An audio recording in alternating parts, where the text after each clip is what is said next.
Olá você, seja muito bem-vindo a mais um comentário da lição. Sexta-feira, meu povo, tem como tema liberdade de escolha.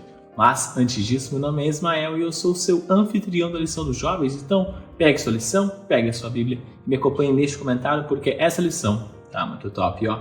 Antes de nós entrarmos no nosso comentário, eu quero mais uma vez pedir desculpa para vocês pelo horário que o vídeo está sendo postado. Infelizmente aconteceu o mesmo problema de ontem, tive alguns compromissos aqui e não consegui postar o vídeo antes, nem gravar o vídeo mais cedo. Então aqui estou postando fora do horário, mas como eu disse para vocês, é só mais algum tempinho, voltando para o colégio, os vídeos voltam a sair no horário padrão. Mas, mais uma vez, eu quero pedir para você se inscrever no canal, para você ativar o sininho, comentar, deixar seu like, compartilhar, porque você ajuda o canal a crescer, a alcançar mais pessoas para Cristo e também você também não perde os conteúdos que são produzidos aqui no canal. Como eu estava dizendo, sexta-feira tem como tema liberdade de escolha. Durante toda essa semana nós falamos sobre o julgamento dentro da igreja, como nós não devemos julgar, não fazer a separação entre joio e trigo. Se por acaso você perdeu qualquer comentário dessa semana, estou deixando um card aqui em cima para você ir lá, assistir a playlist, assistir o comentário que você perdeu e aí você volta para o comentário de hoje. E hoje, nessa sexta-feira, eu quero trazer para vocês alguns textos de Ellen White, de alguns livros dela. Quero começar primeiramente aqui com Parábolas de Jesus. E eu quero ler primeiramente para você a página 37 deste livro. E aqui ela fala o seguinte, ó. Apesar da advertência de Cristo, as pessoas têm procurado arrancar o joio. Para punir os que foram considerados malfeitores, a igreja tem recorrido ao poder civil. Aqueles que divergiram das doutrinas dominantes foram encarcerados, martirizados e mortos por instigação de homens que diziam agir sob sanção de Cristo. Mas atos assim são inspirados pelo espírito de Satanás e não pelo espírito de Cristo. Esse é o método peculiar de Satanás de submeter o mundo ao seu domínio. Por essa maneira de proceder com os supostos hereges, Deus tem sido mal representado pela igreja. E ali na página 36 do mesmo livro, ela comenta o seguinte, ó. Cristo ensinou claramente que aqueles que perseveram em pecado declarado devem ser desligados da igreja, mas não nos confiou a tarefa de julgar o caráter e os motivos. Conhece muito bem nossa natureza para que nos delegasse essa obra. Se tentássemos desraigar da igreja aqueles que supomos serem falsos cristãos, certamente cometeríamos erros. Muitas vezes, consideramos casos perdidos justamente aqueles que Cristo está atraindo assim. Se procedêssemos com essas pessoas segundo o nosso parecer imperfeito, talvez sua última esperança se extinguiria. Muitos que se julgam cristãos serão finalmente achados em falta.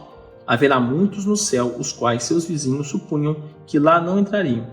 O homem julga segundo a aparência, mas Deus vê o coração. O joio e o trigo devem crescer juntos até a ceifa. A colheita é o fim do tempo da graça. Ela continua mais agora no livro Grande Conflito, lá na página 52. E ela fala o seguinte, ó. Foi tática de Roma apagar todo vestígio de dissidência de suas doutrinas ou decreto. Tudo que fosse herético, pessoas ou escritos, ela procurava destruir.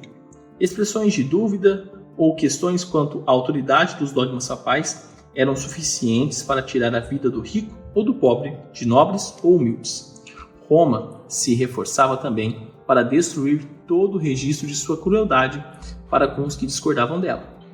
Os concílios papais decretavam que livros ou escritos contendo relatos dessa natureza deviam ser lançados às fogueiras.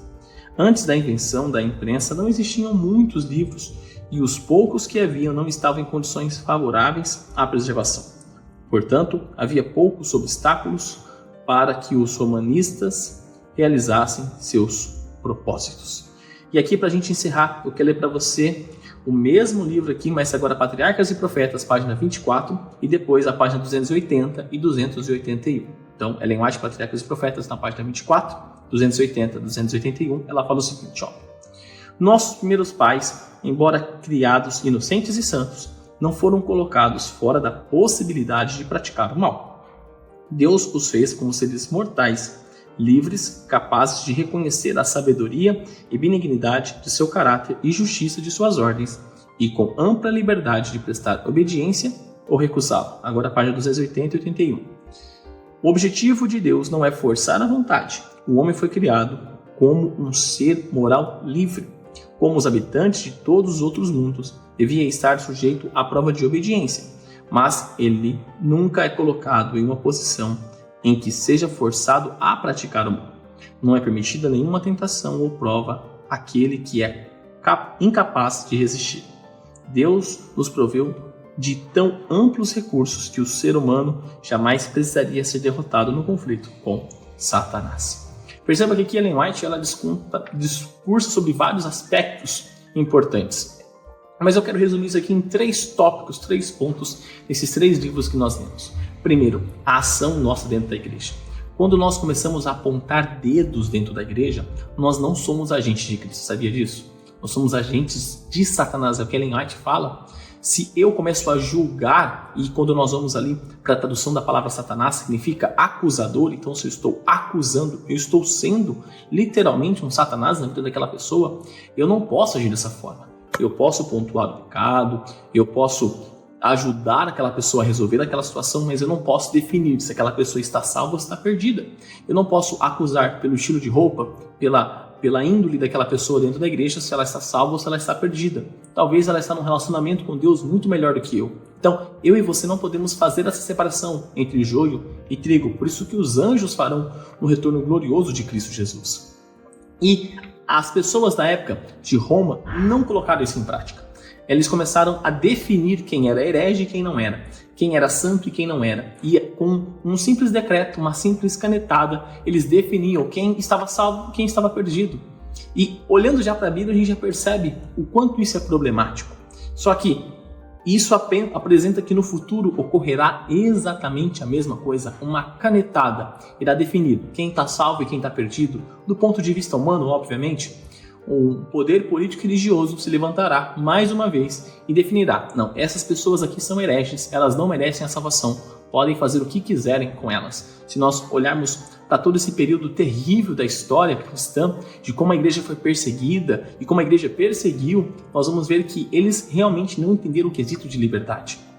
E para encerrar, eu quero trazer esse aspecto que ela traz para o final nos últimos textos que eu li para vocês sobre a liberdade, aonde nós nascemos com essa liberdade. Nós tivemos a escolha de ir para um lado ou ir para o outro. Adão e Eva tiveram essa escolha. Nós, lógico, nós temos a tendência pecaminosa, ou seja, mesmo que eu não faça nada, eu estou indo para o caminho da morte. Por isso que eu preciso escolher Cristo Jesus na minha vida. Por isso que eu preciso escolher e aceitar e deixar Cristo trabalhar em mim.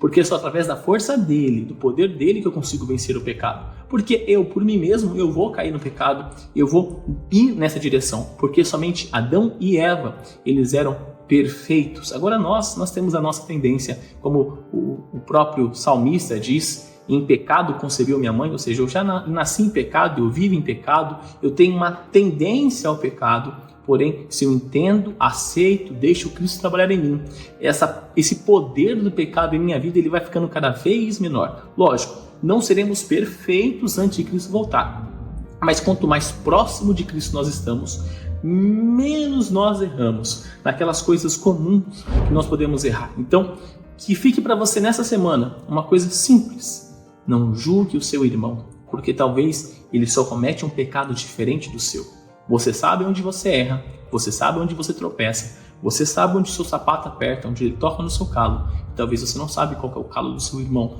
Talvez o que ele precisa não é de dedo apontado para ele. Ele precisa de oração, ele precisa de um apoio, alguém que possa apontar que Cristo é aquele que pode simplesmente tirar ele daquele local e levar para um outro local, para uma mudança de vida completa. E se por acaso você é essa pessoa que tem aí um pecado acariciado, que está passando por uma situação com muita dificuldade, lembre-se de Cristo Jesus. Ele te dá poder para enfrentar o mal. O inimigo já está derrotado. Você só precisa pedir o poder do lado vencedor.